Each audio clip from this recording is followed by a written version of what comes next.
Hey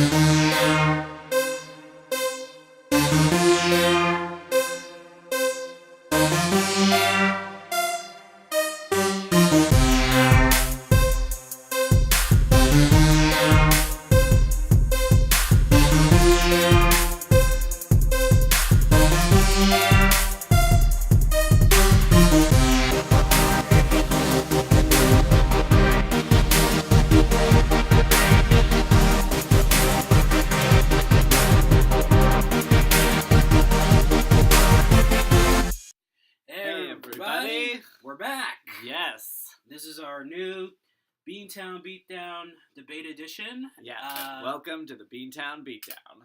That's right. And we're going to be debating the fight card for UFC 205, which is going down tomorrow night, my birthday. That's right. That's right. Yep, so happy birthday to me. Have some wine to celebrate. Oh, yes. Just say when. Good. Okay. So we're going to get right on to it. First fight on the main card, it's Raquel Pennington and former champion Miesha Tate. Miesha Tate's first fight since losing to Amanda Nunes, having her lips split up, having her nose broken, and this is going to be an amazing fight. Right. I can't help but think we talked about the whole hot potato phenomenon of the belt. She was the main. She was the middle one in the chain of the hot potato with the belt. So yeah, it was exactly fascinating. She had the belt for. Yeah, and you know what? Raquel Pennington. Well, they're both good wrestlers. Pennington, I would give the slight advantage in the striking. So I'd say. I think this will go to a decision. There will not be a knockout or a submission. As far as who wins, I'm going to have to say, I'm going to go with Miesha Tate. I think Miesha will probably ground and pound it out. I say Miesha Tate by a majority decision. Okay. What about you? So yeah, I've agreed to give my assessment on all of this and who I think would have the advantage, but I don't have the same fighting language, but that's okay. I'm going to say that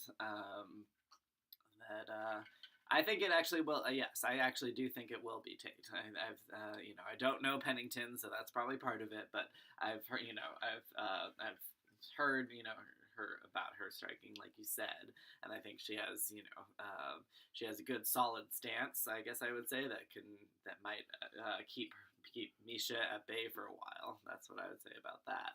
But yeah, somehow it would probably be Miesha by the end, but I'm sure it would be interesting to watch because I actually don't know how that would happen. So you think Raquel's gonna win it, or? No, I think Miesha is narrowly going to win it. Oh, so you think it'll also go to a decision? I guess so, yes. Oh, okay. All right, that's cool. Second fight of the night, Kevin Gastelum from The Ultimate Fighter taking on Donald Cowboy Cerrone. And this is an interesting striker versus grappler match. Kevin Gastelum he can strike too. He's got knockout power. But Donald Cerrone, I think, is a much superior striker than he is.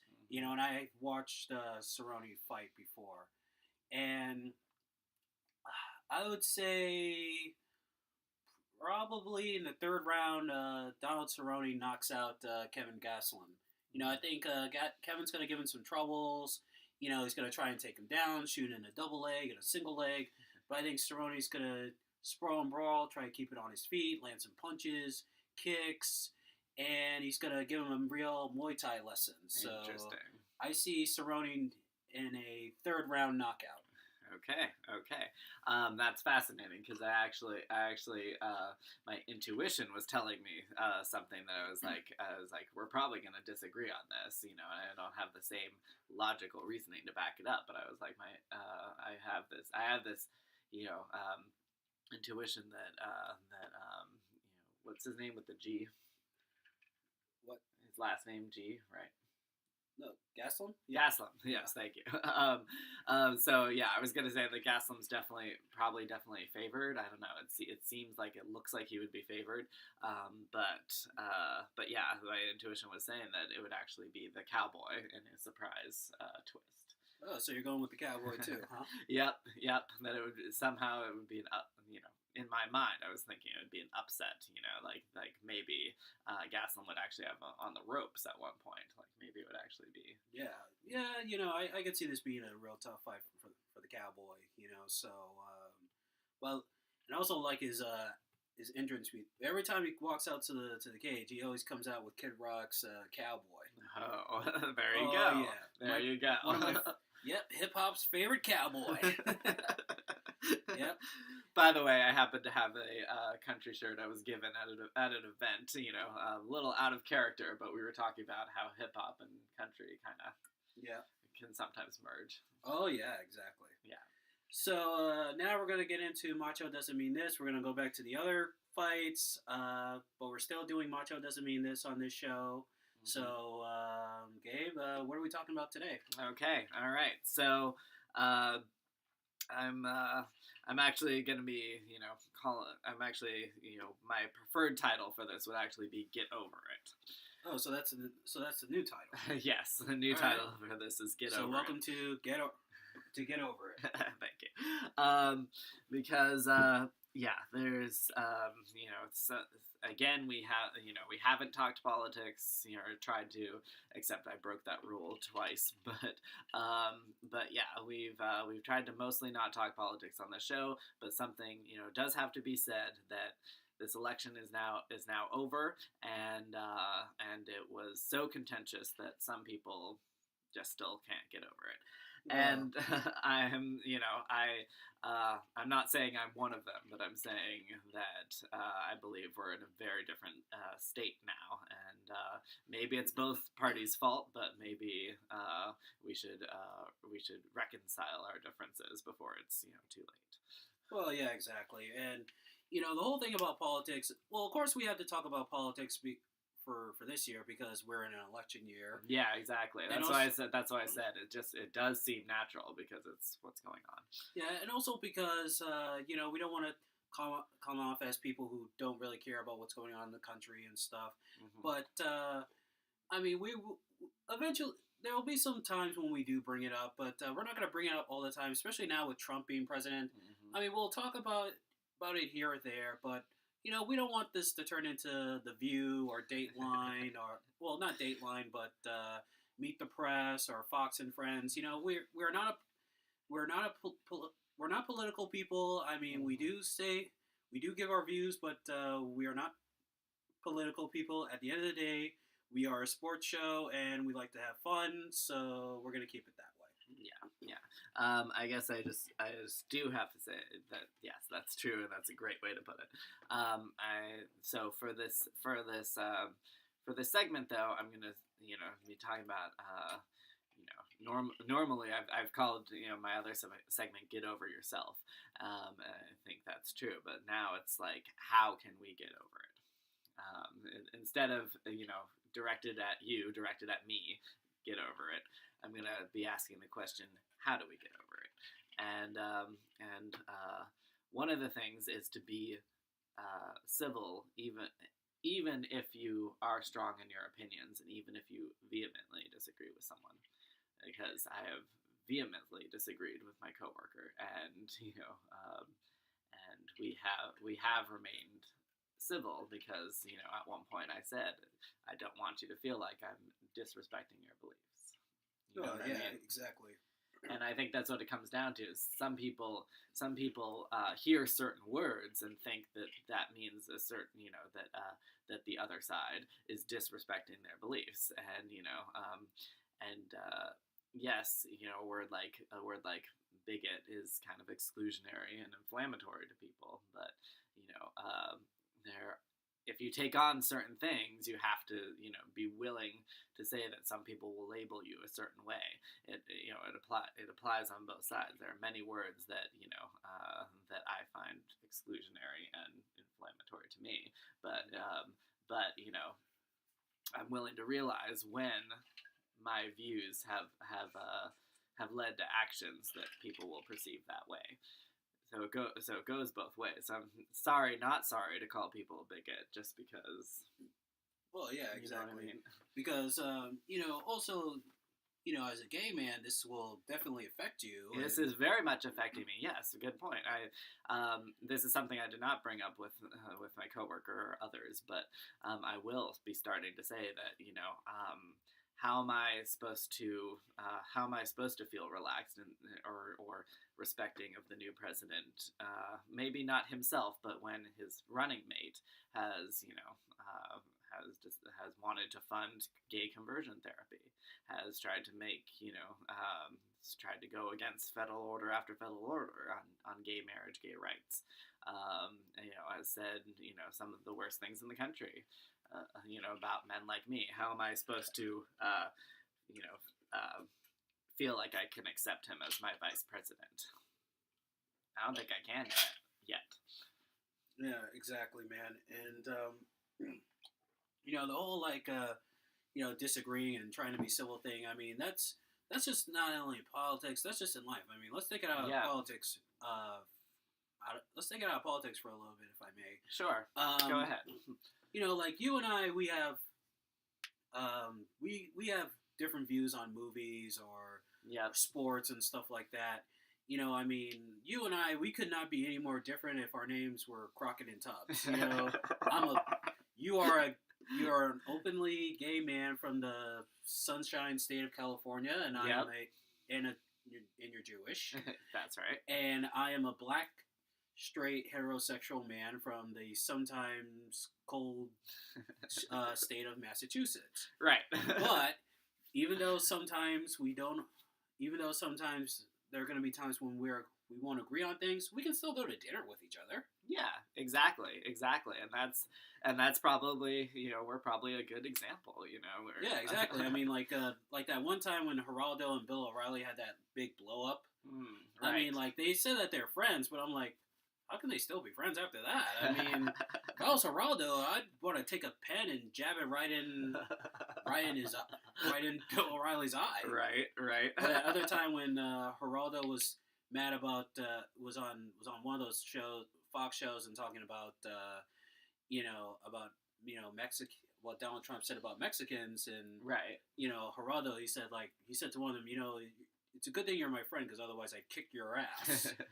I mean, yeah, exactly. And I mean that's the type of thing that people will say in polite society. He stepped too far. Well, no, sorry, I don't believe that. I believe that you should agree to keep the relationship going, but everything short of that, including saying, if you weren't my friend, I'd punch you in the face. Like, all of that is actually still fair game as long as you agree to keep the relationship going. So, because at some point I feel like you do have to defend your beliefs as well, and you have to stand up for yourself. And, so you're sometimes, you hope that it's not that often, yes. But sometimes your friends are actually one who are going against one of your core beliefs, and you have to defend it very strongly, even if you want to keep the relationship as friendship. Well, yeah, exactly. And that's why you and I work out so well, and, we're friends in real life, and, right. Well, and it's a little bit different when you work with each other. I was gonna say Bill O'Reilly, Geraldo Rivera. It's also like they also are work acquaintances. Because also Fox News they cut the check. Yep. They cut the check. I mean, as a matter of fact, Fox News is also part of like Fox period. Mm-hmm. When Bill O'Reilly was coming down on Family Guy, I'm surprised the people at Fox didn't fire his ass. That's a good point. It would have been like the conversation would be like, listen, this show right here, this is our golden goose, right? And we're not gonna let you fuck this up. Mm-hmm. So you talk bad about this show one more time, you're out of here. Right, exactly. Yeah, it is fascinating to me, like, to think about that. Like, Fox Entertainment is such a different entity entirely than Fox News. Like, in fact, some people, I think, don't believe they're the same company. You know what I mean? And maybe it should be that way because it's representing perhaps two different sides of America. But you know, but you're probably right that that some his friends at Fox News might think that's a great idea. To attack the liberalism of Family Guy, whereas the rest of the Fox Entertainment world is like, hell no, you won't. Well, yeah, because they're like, hey, listen, man, this is, or even when he said some stuff back in the day about the UFC, because I remember when he had Dana White and Rich Franklin and talking about how bad mixed martial arts is, and then that time when they talked about the Kimbo Slice James Thompson fight on CBS years ago. Okay. And of course now Fox Sports has embraced mixed martial arts, and they have boxing and they have MMA on there, especially the UFC. Yeah. It's like, I'm sure they got to Bill O'Reilly and was like, you better not fuck this up for us. You're gonna have. I mean, we're not saying you can't. You shouldn't like it or anything. If you don't like it, that's fine. But you got to be professional, and you got to. You can't mess with that's another golden goose for us. Right, exactly. Not that you're not a golden goose, but Fox as a whole, that's a golden goose. Yeah, exactly. And I guess that's the other thing. I mean, that's the other thing, like knowing where your support comes from, even if you don't like it. Like, I mean, I think I think if they believe the stuff they say on air, they don't like where a lot of Fox Entertainment comes from and whatever. But you have to know that that's actually part of your support system. So yeah, you better not bite the hand that feeds you, as they say. Exactly, because whether you like Family Guy or not, whether you like UFC or not, mm-hmm. if you work for Fox News and you may not like that stuff, but if they're the ones that are basically helping bring in the money and bring in the check, you gotta have to show a little leeway. Mm-hmm. Mm-hmm. It doesn't mean you got to watch the product. I mean, they're not gonna be like, you have to watch this product or whatever. You can just say like, listen, I don't like this product, but it's, they're bringing in the money, and exactly, they cut the check. Yep. And that's a very good point too. Is that I think that's actually a perfect symbol of America, of what we're expected to do as citizens of America. We find a support system that works for us, that we can stay with, a job, a company, whatever, and also there are certain guidelines, baselines that we have to agree with, but then we don't have to agree on principle, and we don't have to watch the product. We don't have to like their ideas, but we do have to just kind of that's what the First Amendment is. Respect that any company, any TV show is allowed to say certain things and allowed to promote certain things, and you can promote something opposite. You know what I mean? It's, your ability is to go against it is only to promote something opposite. It's not your ability to try and you're not allowed to encroach on someone else's opinion being broadcast. Yeah, exactly. And as far as Trump is our president now, and there's nothing we can do about it. I mean, people to make our own voices known. That's the other thing. Like the protests across the country. That's the natural result of more the popular vote being won by one party, and the electoral college vote being won by another. So does this mean we won't have to do the Beantown Beatdown from Canada? Yeah, let's try and not move this program to Canada, shall we? Well, I mean, in Canada, the sport of mixed martial arts is pretty big, thanks to George St. Pierre. And, I mean, granted, if we do go to Canada, we'll have to also learn French, too, because they speak English and French. But that's actually only in whatever province Montreal is in, so, we could. Yeah. And also, if Donald Trump was smart, he should look at what Canada does with healthcare and stuff like that, because for for years now, it's been that people have talked about the Canadian health fair. It's been Yes. great. It's wonderful, and people always complain about Obamacare or about our health plan, but then they criticize Canada. But I'm like, well, listen, Canada has a great health plan. Yeah. What are they doing that you're not doing? Right. Exactly. That's the thing in life. It's like you always have to look at what someone else is doing. I mean, not like copy them like from A to Z, but look Right. at like, okay, what is he? We're doing the same thing, but he's doing something that I'm not doing. Mhm. So I guess, like, yeah, if it works, if it works, and I think we should be a lot more honest about what's actually working, which is, one thing is Canada's healthcare system. Yeah. We should be more honest that that actually is working. So we should have as objective as possible a measure of, is it working, and therefore, if it is, how can we add the successful elements of that to our own thing?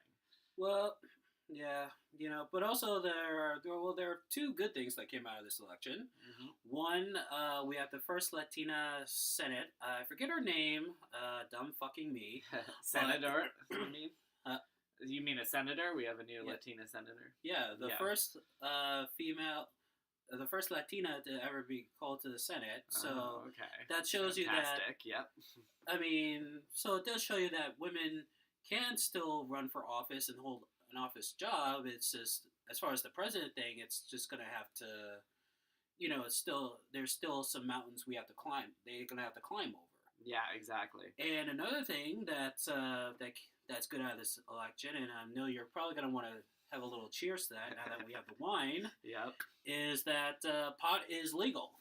Marijuana's legal! 4 more states. Yep. Marijuana's legal in, Yep. including ours. Yep, right here in Massachusetts. Cheers to that. Yeah, marijuana is definitely Okay. Even if you have some concerns about legalization, I think marijuana is definitely the silver lining to this whole thing. Yep. So I guess this. Oh, cheers. Cheers. So I guess this means at your job they may not test you for marijuana anymore. Right. It's a crazy thing when the DEA was talking about changing the schedule. The schedule of marijuana is it's still Schedule 1, which is up there with heroin, LSD. Yeah. Anyway, still up there with some of with what they consider the worst drugs. Anyway, when the whole question came up of pushing it down to Schedule 2, perhaps the thing that stopped it was that there was the consideration that that C2s are actually mostly available to be dispensed through prescriptions at a pharmacy. So I think they would have blocked that part of it, but technically, marijuana would have been up for consideration of whether they can prescribe it at a pharmacy. Yeah, exactly. But now that it's legal, now all those people with this war on drugs thing, and Right. and also to the FBI, I can actually say this now because now I'm not afraid now that it's legal. The DEA, FBI, fuck you. Fuck you. Right. And it's not just because, we're in favor of a drug, blah, blah, blah. And, you wasted our resources, putting innocent, or, in this case, people that shouldn't have been convicted for a crime. You wasted our resources, in some states putting them in jail, and in other states, holding them and fining them and whatever. Like, you wasted our resources to do that, to ruin people's lives when when for the majority of them there wasn't actually the concern that they would go to these harder drugs that ruin people's lives. There wasn't a concern that they would get onto something stronger that requires rehab. It was literally only marijuana dealers, customers that got their lives ruined because of this. And anyway, Colorado has actually been up and running for over a year and a half now, I think. Yeah, exactly. NBC News did an amazing piece about the first year of legalization in Colorado, and yes, there were a lot of complicated things to work out, but they really did rise to the occasion there. We're gonna do the same thing starting December now that we're one of those states. Oh yeah, exactly. It's gonna make New Year's Eve a lot more fun, and hell yes, it will. And who knows? Now we can actually do if we choose to do a 420 episode. We can do a 420 episode where we're smoking a bong and eating cookies. And the DEA can watch it, and they can't come in and do a drug bust or nothing. Fuck you. Boom. All right, now that we got the politics and shit out of the way, let's get back to the fight card. Third fight of the night, Chris Weidman versus Yoel Romero. This is going to be a wrestling match. These are two highly skilled amateur wrestlers, Greco-Roman freestyle. I mean, they both have striking power. They can knock each other out. But I think my guess is this is probably going to be more of a wrestling match. So you're going to see a lot of double legs, single legs, suplexes. Mm-hmm. As far as who will win, I don't have or as Dr. Phil would say, I don't have a dog in this fight.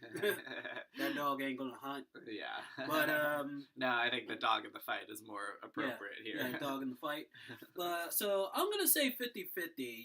I think it'll go to a decision, but as far as who will win, I gotta go 50-50 on this match. Okay. So wait, we are talking about? Are we Chris, talking about Chris Weidman and Yoel Romero? Okay. This is the third match. Yeah. I mean, like, I pretty much don't have almost anything to go on with this one. I think they both have like the kind of physical advantage. I could see them, like, again, like I said with Pennington, I could see them taking, like, being able to absorb the blow. They have a strong stance, taking the stance and absorbing it. But beyond that, I don't really have any say in their fighting styles. So, who did you say you think might win though? No, I said it's 50-50. It's a 50-50 toss up. Okay, yeah. So for people, when we do our picks for fights, it doesn't always have to be one side or the other. It doesn't have to be black and white. Sometimes it can be 50-50. Mm-hmm. Or as Gorilla Monsoon said back in the old days of WWF, it's a pick'em. So this fight, it's a pick'em. Okay, great. All right, let's move on. All right, and we're moving on to the first main event because there's three main events. These three title fights are main events. The first main event, the women's strawweight title, Joanna Jędrzejczyk versus Karolina. Yes. I saw these names and I was like, how are we going to pronounce these? I have no clue. Yeah. Korwakowicz. Yeah, Koloskowicz. Yeah, well, because, and these are two Poland fighters. They fought each other in the kickboxing circuit, and Joanna won. Oh, okay. And then Karolina, she went into mixed martial arts on the Poland circuit, and Joanna actually told Dana White to get her into the UFC. She said, "Get this bitch into the UFC," because people wanted to see these two fight in MMA, and Joanna, Dana White talked about it. Dana said that Joanna said, "Get this bitch in the UFC because I want to beat her ass." Mm-hmm. Yeah, that's a fascinating thing. Well, then I wish them luck. That's like one of the stories you hear about the Olympics. Like that's definitely like an underdog from another country finally being let in, and for her chosen opponent. Yeah. And they're both high level strikers, and this looks like it could be one of those like Rocky fights where it's like it's gonna come down to who wants it more. I'll go into the later rounds.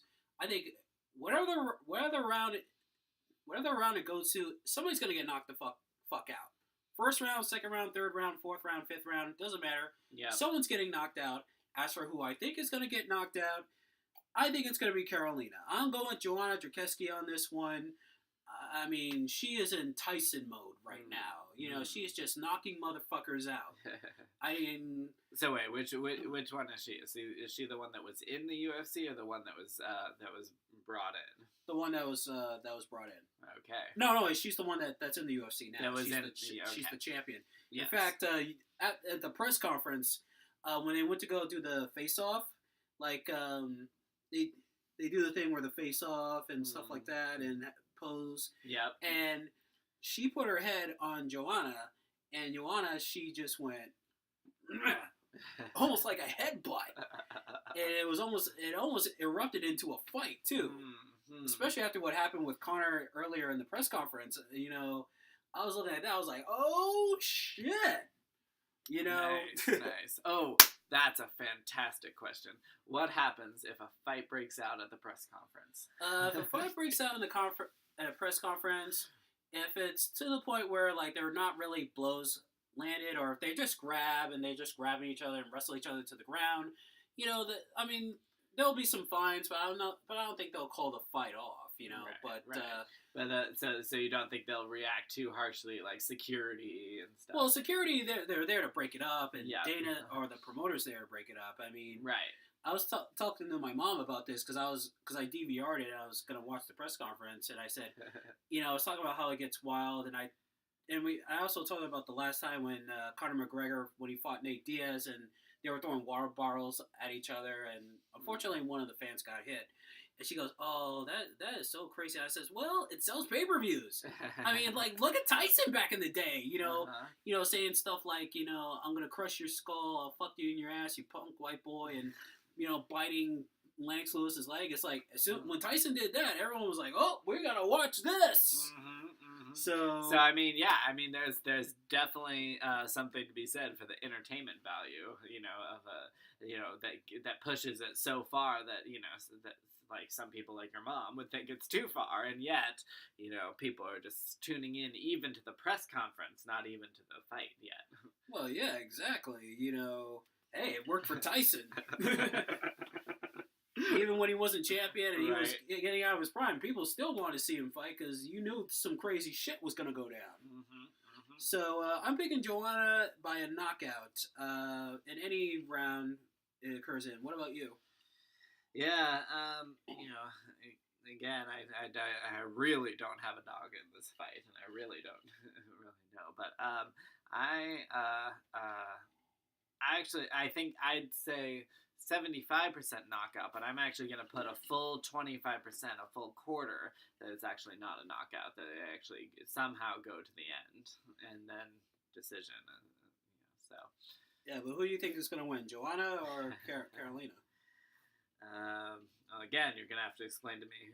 Joanna's the one who's been in the UFC. Yeah, she's the champion. Yeah. And Carolina's the one brought in from outside. Yeah. Yeah. And Carolina's good. I've seen her fight. Have you? Okay. Oh yeah. Yeah. Shit. I don't know. I think Gianna. Actually, I think that the champion will make it, but she'll be very challenged along the way. Yeah. By the way, last night I had a dream that I ate her pussy. I mean, I was. All right, good. Let's bring in some wet dreams. Yeah, here. yeah. Well, just to keep it short and let's sweet. Keep it short though. Like I had a dream like she was, you know, we were in bed together and she said, Matthew, you know, because she has a Polish accent. She goes, Matthew, can you give me oral pleasure? And I went, sure, okay. And I was eating her pussy and she's like, oh, Matthew. Yes, yes. Yeah, so yeah, you know, I mean, it is gonna be a good fight. I mean, they're both beautiful women. They're both established Polish kickboxers. I mean, a lot of good kickboxers and MMA fighters coming out of Poland. Yeah. But at the end of the day, I think Joanna's gonna win this one. Now let's get into our second main event for the welterweight title, and this is a fight I am really looking forward to seeing. Tyrone Woodley versus Stephen Wonderboy Thompson. And let me tell you something. I am a big Stephen Thompson fan. I mean, his karate, I've said it before, he is the next Lyoto Machida. He's the Lyoto Machida of the welterweight division. I mean, his skills in karate, also he's 57-0 in kickboxing. Really? That's fantastic. Yes. That's fantastic. I mean, his karate. Right. How about for the rest of us, you find another name that we would actually know. He's the next Karate Kid. Okay. Well, not a Ralph Macchio. Okay, Right, Ralph Macchio. Because in all the the first three Karate Kid movies, it looked like Ralph Macchio never got better at karate because he was always getting his ass kicked before he actually eventually won. But Stephen Wonderboy Thompson, I mean, he is just a master. I've seen him; he just darts in and out. He just goes wah, wah, wah, wah, wah, wah, wah. You know, it's like you can't train for that kind of guy. And in his jiu-jitsu game, we haven't really seen much of it, but it has been improving. I mean, he's been training over at in Long Island, New York. He's been where Chris Weidman is also training too, training with Matt Serra in Brazilian Jiu-Jitsu. So it's like, you know, this could be a hard fight. I mean, Tyron Woodley, I like Tyron Woodley. He's a great fighter. He has great knockout power. He's good on striking and grappling. But I think this is going to be a long night for Tyron Woodley. I don't see a knockout happening, but I say Stephen Thompson, he's going to touch him up. You know, he's going to let him come into his range, and when the opportunity comes, whack, pop, pop, pop, pop, pop, pop, pop, pop, pop, pop. That's what's going to happen. And I see Stephen Wonderboy Thompson winning this by a fifth round unanimous decision. Okay. What about you? Good to know. Well, for the sake of, you know, just everything, I'm gonna defer to your experience. I'm just gonna pass on this one. Oh, so you're gonna make it a 50-50 or? Okay, yes, I'll make it a 50-50. Okay. We'll see who prevails in the ring. Mm-hmm. Exactly, and of course, the third and last main event, and the fight that everybody in the world is looking forward to. Yep. Eddie Alvarez versus Conor McGregor. Conor McGregor, the UFC featherweight champion, moving up to lightweight to take on the lightweight champion, Eddie Alvarez. And Eddie Alvarez, I mean, I've seen him fight over the years. I've seen him fight in Bodog. I've seen him fight in Strikeforce, Elite XC. I've seen him fight in Bellator. I mean, he is an amazing fighter, great striker. You know, he's one of those fighters that will take a punch and then throw some back. I mean, that Philadelphia fighting style, in the style of a Joe Frazier, old school. But Conor McGregor, I mean, he is just on another level. I mean, Conor McGregor, he is a masterful striker. I mean, when he fought Dennis Seaver, Dennis Seaver, I was like, no way is Conor McGregor going to win this fight. But then he just outstruck Dennis Seaver, you know, pop, pop, pop, kick, pop, pop, pop, you know, all those kicks and stuff. Mm-hmm. And of course, Conor McGregor, coming off beating Nate Diaz in the rematch, he proved that he can stand there and strike with Nate Diaz. Okay. You know, so I think... And you're saying that was his weak point before. No. His weak point is the jiu-jitsu. Okay. But I think he got a little... Well, the thing was, in the first fight with Nate Diaz, Conor McGregor, like, he did have Nate hurt, but he just decided to stay in the pocket and just try to slug it out and out-slug him, which you can't do against any Diaz brother. You know, because the Diaz brothers, they got... Even though when they get hit and stuff, they got iron chin. I mean, they're the type of fighters where... Let's say, for example, I take this wine bottle, okay? And if I bash one of the Diaz brothers in the head... Yep. Yeah, if I bash him in the head with this wine bottle here... Yep. This is what's going to happen. They're going to look back at me. They're going to be like, is that it? That all you got? Yeah, is that all you got?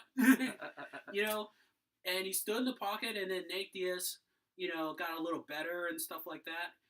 And then he wound up submitting Conor. And in the second fight, Conor knew he did what Carlos Condit, Anderson Silva, and GSP and all the other fighters have done when they fought the Diaz brothers. It's, you know, because they, one, kick at their legs, you know, because they don't have good foot technique.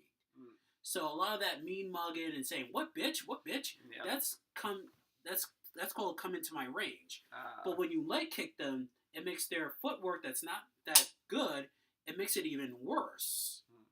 And he just picked his spots and managed to knock him down a few times. And that's what he did against... that's what made him win the second fight. Even though he got exhausted and got tired and stuff like that, it was a matter of pick your spots. So Conor McGregor knows that he can't try to strike with the Diaz with Nate Diaz like he did with his other opponents. Okay. Now against Eddie Alvarez has a strong chin. He's he can strike too. So Connor's going to have to pick his spots a little bit too. But at some point, he's going to go for the knockout. Okay. I mean, I can see this fight probably, if this fight goes 5 rounds, I can see Connor winning it by a split decision. As far as a knockout goes, maybe it could happen 3rd, 4th round. You never know what's going to happen. Right. So I'm going to go with Conor McGregor on this one because there's never been a fighter in the UFC to hold 2 belts in 2 different weight divisions at the same time, and I want to see history made.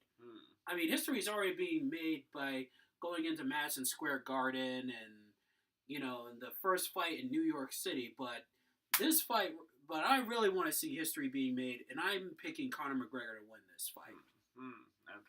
Okay. Well, that's fantastic, and I knew that this would be like the big fight of all the hype because I've seen Alvarez's name on one of the billboards, and I've seen McGregor's name on a lot of the other billboards, and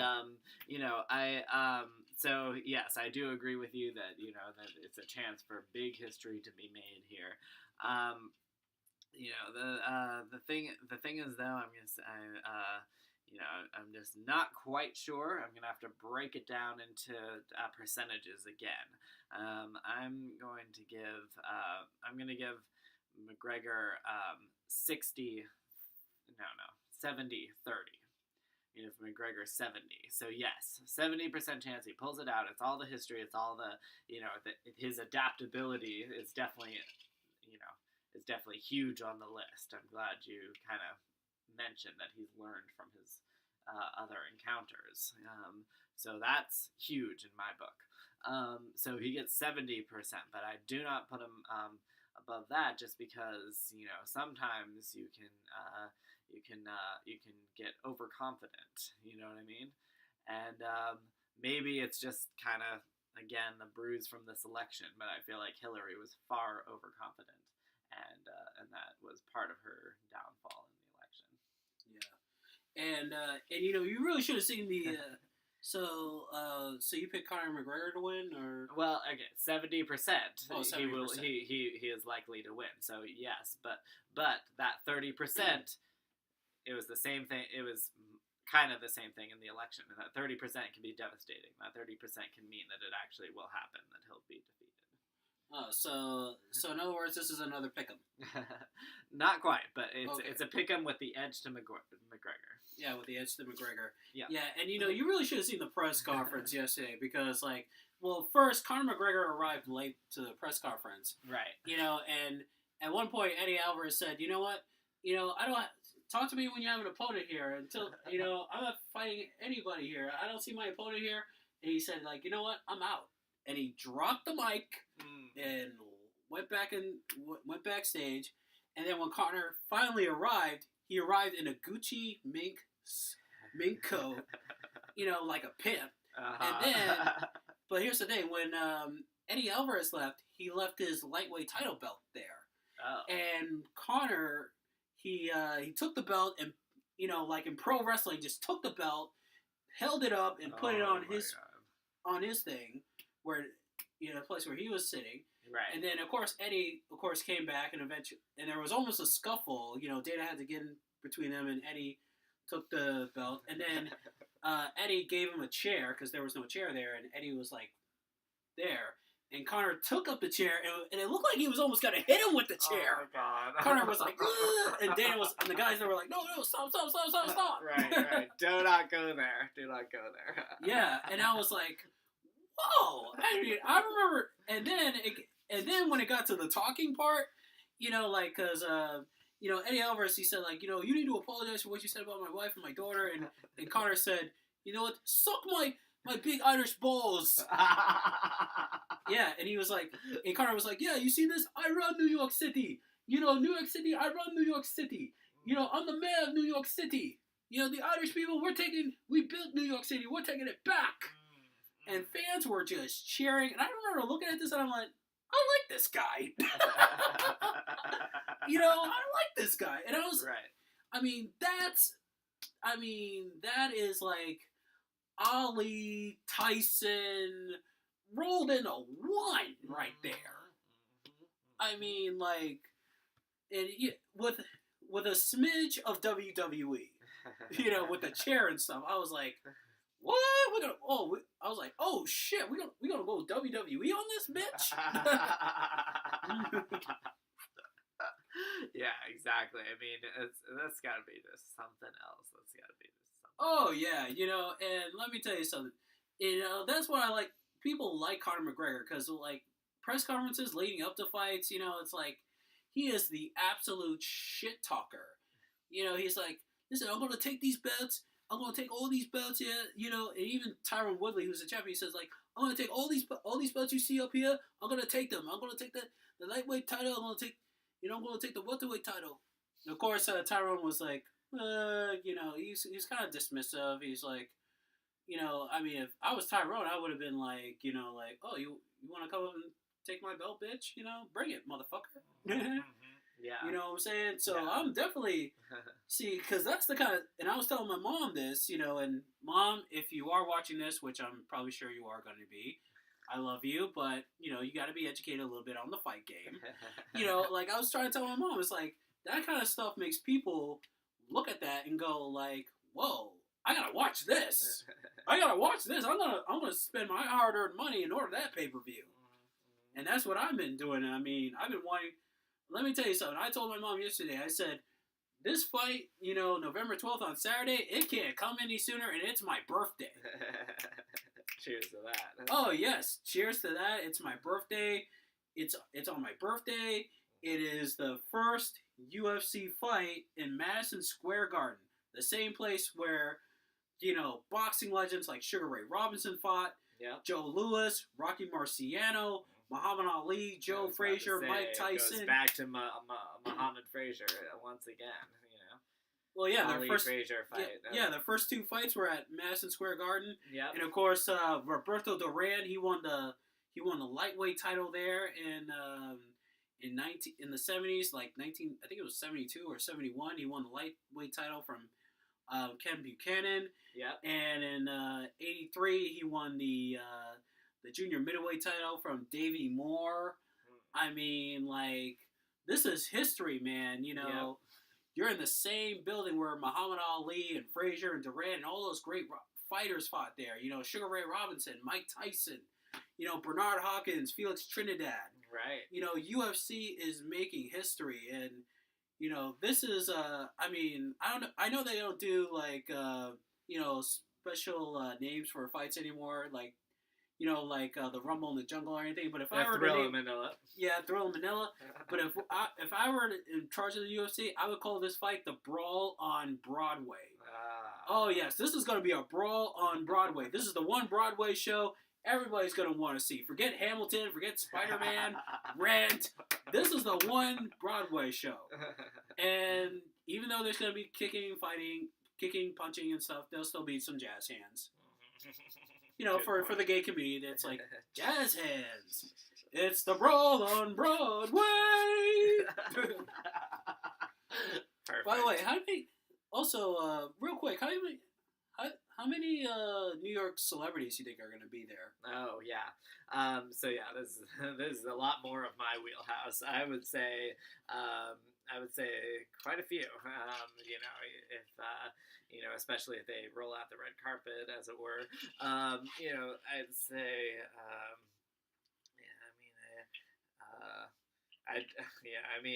I could see the appeal that she might consider going. I don't know if Gaga would go, but I do think like freaking, a lot of who are some of the movie stars there now in New York? Well, I do actually think that Gaga will be there, but I also think that Alec Baldwin might be there. Right. I think, of course, Saturday Night Live. The cast is gonna be doing their live show. This week. By the way, Dave Chappelle and Tribe Called Quest are going to be on there. Oh yes, the Chappelle, yeah. Yeah, Chappelle and Tribe Called Quest for all the old school hip hop fans. But I think, of Carmelo Anthony, if they don't have a game, if the Knicks don't have a game, he'll be there. Right. I think the cast of Mob Wives might be there. The Real Housewives of New York and New Jersey, they might be there. I think one of those late night show hosts might show up. I think Colbert, if he doesn't have a big schedule, would consider it. Jimmy Fallon would. Yep. Also, Tony Bennett might be there. You never know. Yeah. And I think some of the members of the Yankees, the Giants, like Odell Beckham and Victor Cruz, and some members of the Jets might be there. Derek Jeter might be there. Yeah. A-Rod. So also Puff Daddy, Jay-Z. Jay-Z might be there. I don't know if Beyonce will be there. Yeah. That's an interesting question. Yeah.